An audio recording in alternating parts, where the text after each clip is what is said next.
Hi, and welcome back to the Bustld podcast. This is our second podcast, and thank you so much for listening to our first one on where to get started. If you haven't checked it out, please go back and watch it. It was amazing. Again, I'm Ryan Roberts. I'm one of the founders of Bustld. Along with me is Sammy, one of the other founders of Bustld and owner of Something Perfect Weddings here in Charlotte as a wedding planner. So today we're going to be talking something near and dear to Sammy. That's right. And to many of her colleagues in the industry. The topic is to planner or not to planner. That is the question. So it's a common question that comes up, and a lot of people really don't understand fully what planners do. I think a lot of people have misconceptions and thoughts that maybe it's just like, it's J-Lo and the wedding planner, or it's somebody who just sets up a couple things, or it's somebody who walks around in a headset and all these sorts of things. So we'll clear up some of those things today here. So the two key things that we will touch on are, should you hire a planner? I think we all know the answer to that. And two, how to choose a planner, which can be really, really overwhelming when there are a lot of options that are out there, and there's a lot of different offerings. It's not just like a cookie cutter thing. Like, everyone is different. So Samuel kind of touch on some of those things and how you should choose your planner, because everyone's not perfect for each other. So that being said, should you hire a planner? So Sammy, what do you think? I mean, my blanket answer is obviously yes. So did you know that only 16-17% of couples on average, this is coming from the wedding report, are actually hiring a planner? Wow, that's a very small percentage. It's way too small. Way too small, yeah. I think a lot of people think planners are a luxury, and what they don't realize is planners are really a necessity, just like any other vendor on your team. Whether you go for a full service planner who's going to help you with a lot more on the front end, or a coordinator who's going to help you at the back end, it makes a big difference, because you're hiring someone who has a ton of experience doing what you've probably never done before. So it really does help to have that person on your team, and they're working for you. So just to have an advocate for you throughout the planning process and on your wedding day. Okay. And I feel like this does come up a lot, but what if your mom and you planned, your niece's birthday party, or you did a lot of fundraising galas at your sorority, and you've planned events, maybe you even love planning events? Yeah. Well, I mean, even before we planned our wedding, I had planned a lot of events, but never a wedding. So you can definitely apply a lot of event planning experience to weddings. So I think if you have experience doing it and you feel really confident, then that's great. You can get pretty far in the process on your own. Some things that you're maybe not be thinking about is like, what about those small things that people don't think about, or how to budget? That's a really hard one that a lot of people, I know we talked about that on our last podcast, but it can be really overwhelming. And that's something a planner can really, really help you with. They can help you stretch your budget. They can help you, where to cost save, where to DIY, where to put your money. So that's something super helpful, like that a lot of people who even have event experience don't necessarily think about. But still, also, as you get towards the end, there's a lot of things that need to get done and that need to be really properly executed to make your wedding day seem very seamless. And I think most people can probably agree they've been to weddings that are like really awesome and seem really easy, and then weddings that maybe are a little more choppy and don't seem quite so easy, and probably the difference of the planner. So they're helping you to think through everything. They're thinking through the logistics of how the day is going to run and making sure it's going to flow well and that everything's going to seem easy. And it seems easy for you because you actually get to be a guest. So even if you love planning events and love planning weddings and all of those things, it really helps to have somebody who can talk it through and kind of be that third-party, non-biased person helping you out. Well, and I don't think anyone really wants to work on their wedding day. No, right? You shouldn't. Right. And obviously it sounds biased coming from me, but really you'd want to be a guest. Yeah, absolutely. And I think you make a good point too, that it's good to have a sounding board for somebody that understands events that you can bounce ideas off of.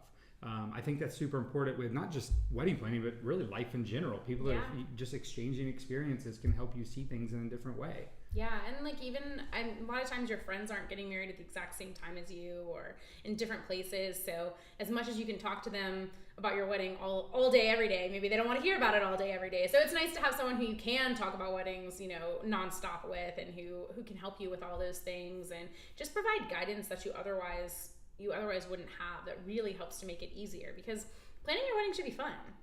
It shouldn't be stressful, right? No, you should enjoy this process. So if you feel like you want to run off and elope, then you probably need a planner. And since I'm pretty sure pretty much everyone feels that at some point in the planning process, you probably need someone to help you along the way. Yeah, absolutely. And you also brought up another interesting point there too, is the budget piece. And shameless plug for Bustld here, like locality is really, really important for us. And I think it's really, really important when you start looking at online resources and why you actually should hire a planner, because every market is different. How much you spend on a photographer, how much you spend on a planner or a venue, it really varies market to market. It does. And it's important to know like what your averages are. So most likely you can't know that unless you hire a planner who does know, you know, what majority of photographers in, you know, your local market charge. So they can tell you, okay, this is an average here. If you want to spend a little less, this is the quality you're going to get. If you spend a little more, this is the quality you're going to get.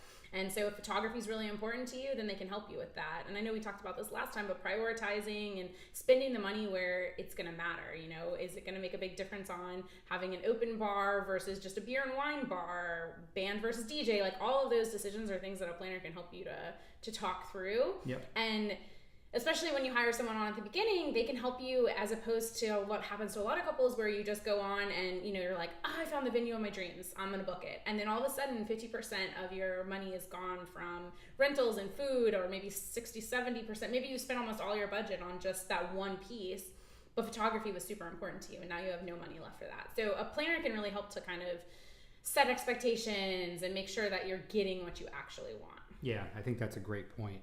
And then kind of segueing from there, what if you're a very DIY couple? Yeah. Do you really need a planner? So I think it's the same thing, right? Like, yes, it's still great to have a planner. Always great to have a planner because it is such a resource. So if you're feeling like you're really DIY and you got this, a planner can help you to set those expectations too. Like, okay, you're setting out to do 25 Pinterest projects.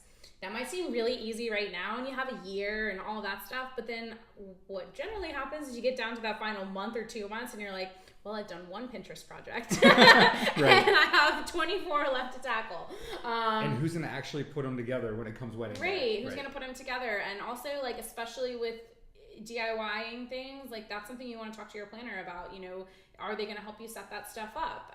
Because if not, who's setting that stuff up? Usually venues only give you a couple hours of setup on the front end. So does that mean that instead of doing hair and makeup or helping you get in your dress, your mom's going to be setting that up, or your bridesmaids are going to be setting that up? Nobody wants to be setting stuff up in their, you know, beautiful gowns and things like that. Yeah, no, I think that's a great point. And actually that leads to another question too, around timelines. So what if my DJ and my photographer have a timeline? Yeah. And they talk about that. Do I really need a planner in their timeline? Yeah. So a timeline is like so important for wedding day, right? Because it does keep everything running smooth. Of course, that's just one small piece of what a planner does, which goes back to your original point that most people don't know what a planner does, right? But those like kind of hot button items like a timeline. So your DJ typically will put together a timeline for your reception, and your photographer might put together a timeline for photo shots. But they're not communicating with each other. And more importantly, they're only putting together timelines for little bits and pieces of your day. So a planner is going to oversee everything. They're going to make sure that the wedding day and not just the day, the whole weekend is planned accordingly. You know, on a rehearsal, they're making sure that bridal party knows what time they have to be there to get ready. So they've worked with the makeup artist to make sure that they have enough time to get done and do touch-ups before photos start. And all the photos are done in time for the reception to start on time. So making sure that all those things are scheduled and thought about so that the day isn't running 45 minutes behind, or let's say you only have an hour and a half for dancing and you're running 45 minutes behind. 45 minutes for dance time is not enough. No, I mean, it wasn't for us. no, we had like 4 hours of dance time. Yeah. Exactly. All right, so I'm gonna throw you a curveball here. All right. Would you ever recommend not hiring a planner? Is there ever a scenario? That's a great question. So I think that generally my answer is no. I think even if you don't want to hire someone on the front end, you feel like you really, really have this, you have enough time to dedicate to wedding planning, which they say, I don't know who they are, but estimated says it takes about 400 hours to plan your wedding. So they do say that. They do. So, if you have the time, you have a long engagement, you're not super crazy with work and school and life and all of those things, then maybe you feel really comfortable planning on the front end. But when it comes to the end, you really don't want to work on your wedding day. And like we mentioned, not only building that timeline, but making sure the timeline is actually running. So, building time in from a hair and makeup to run a few minutes behind in case there's some diva moments, or, making sure that you build in some extra time for first look in case you want to have some touch-ups afterwards because you're probably going to cry. Just little things like that are super important to build in. But then making sure that it stays on time so that even if you're running a few minutes behind, you make it up quickly. Sure. So you don't lose everything. But if you're having like a super small wedding, maybe mostly family, it's really laid back, you don't have a lot of vendors, so that's something to think about too as your planner's kind of coordinating all those vendors. So let's just say you have a photographer and a DJ and you're at your venue and you're 50 of your aunts and uncles and mom and dad, then that might not make sense to hire a planner in that instance because it's really small, it's very casual. If you don't have a lot of big moments happening, you guys are getting married and having dinner and gonna dance and you're not doing toasts and cake cutting and no one's delivering flowers, those kinds of things, then maybe in that instance it really doesn't make sense to have a planner. Okay, I think that's fair. You heard it here. Every once in a while there's an exception. All right, and another one for you. How do you budget for a planner? Yeah. So when you set out and you start thinking about your budget, I think there's two ways to kind of think about it. If you're gonna hire a planner from the beginning, a lot of couples don't know how much money they're gonna spend. So a planner can help you figure that out. You can kind of have a ballpark estimate of what you wanna spend. And then your planner can kind of say, okay, here's a wish list. Here's what you've told me you want. This is what it's gonna cost. And then you can kind of dwindle back from there. Or you can have a set number and, a planner can help you set expectations of what that's going to look like. But let's say before you hire a planner, you're trying to make sure it's going to fit in your budget, right? So about 10 to 20% is what, is a good estimate to spend on your planner, of your overall budget. But a lot of people don't include planner in that wedding budget. It's kind of an extra fee that they just know they're going to pay. Hey, I'm going to hire a planner, so I need to go ahead and assume this is my wedding budget and I'm going to have a planner as well. Kind of a separate bucket. Gotcha. So just thinking about that on the front end and making sure that as you set out to budget and start looking at venues and vendors and things like that, hey, I'm going to hire some kind of planner to help me. So I want to make sure I have a good budget for that. Sure. No, that makes perfect sense. And then related to that, it seems that there's a couple different ways that planners charge. There's percentage and then there's flat fee. Yeah. Would you mind explaining the difference and kind of Sure. what to look for there? Yeah, so always ask, definitely when you're interviewing planners, you want to find out how they charge, right? That's super important, just like any vendor is. So a flat fee is going to be one set fee of what you pay. And with that, you'll get a certain package and what's included in that. That could be a certain number of meetings, a certain number of, amount of work or hours, that kind of thing. But you'll know what's actually included in that fee when you get it. There's always kind of additions and things like that. So I would always ask, what kind of additional services do you offer on top of this package fee? They may be things you want, or they may be things that you thought, okay, I thought that was included, so now I know if I want it, I have to budget for it. So it's a good question to know up front. And then a percentage is going to be a percentage of what you're spending on your overall budget. So everything your planner is helping you to plan. So, if they're helping you to find your florist and your rentals, they're going to be charging a percentage of that final amount, and that's how you pay for their fee. Which makes sense because they'll be the ones quarterbacking it and leading it and setting it up. Exactly. And there is one like curveball. Some planners charge kind of a mixture of two. So they might charge a flat fee to cover like management fees and office time and their team and stuff like that. Course. And then a percentage for things as long, like flowers and rentals that really take a lot more time to manage. Gotcha. Okay, perfect. And then just to kind of segue from here, how to choose a planner. So where should you start when you're trying to find your planner? Well, shameless plug. Bustld is a great place to start because it obviously matches you to your vendors based on your quiz results. So you get to take that fun quiz and then you match to people based on like your location and your budget. So that's a great place to start.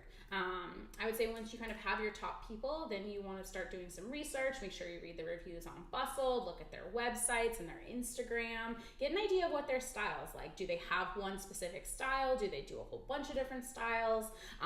Read their blog, read what any articles they've submitted to Bustld. That way you get an idea of their personality too, because I think more so than probably any other vendor, you really want to make sure that your personalities are really matching, because you're going to be spending a lot of time with these people. Yeah, so. Absolutely. I think that's true of any vendor, really. I mean, it is. And then after that, you want to obviously set up an interview. And an interview is two-sided. You want to make sure that you get along with them and you agree with their philosophy and their style and how they're going to help you. And then they want to make sure that you're going to be a good fit with them as well. And, your style, and that you guys are going to be working back and forth, throughout the time. Because with a planner, you really are working, especially a full service or a partial planner, you're really working with them almost every single day. So it's important to make sure you guys are going to be a good fit on both sides. And are able to communicate easily. And absolutely. And then that leads to, what are some of the most important questions to ask when you are interviewing a planner? Yeah, I think it's great to come with questions for sure. So I think going back to pricing, like you talked about, understanding how they charge so that you can kind of initially think about what that cost is gonna be. I think asking them what their average budgets that they work with is a great question. Is there an average budget? Is there a minimum budget? How does that work? If I go over a certain budget, will my fee go up? How does that? That's a good question too, because then that will sort of give you an indication of like, are they going to be comfortable in my budget range, either high or low? Yeah, either way. And then also asking about like how they communicate, like you mentioned, is it email based? Is it going to be meetings? Is it phone calls? Like how text. how purely emojis. So making sure that you guys communicate in the same way is really important. And then also asking them about experience. I think experience is super important. Do they have they done a lot of weddings? Do they work a lot in your local market? Do they have great vendor recommendations? How do they make vendor recommendations? Is it like one standard list, or is it personalized to you? So those are, I think, really important questions to ask. Oh, that's great.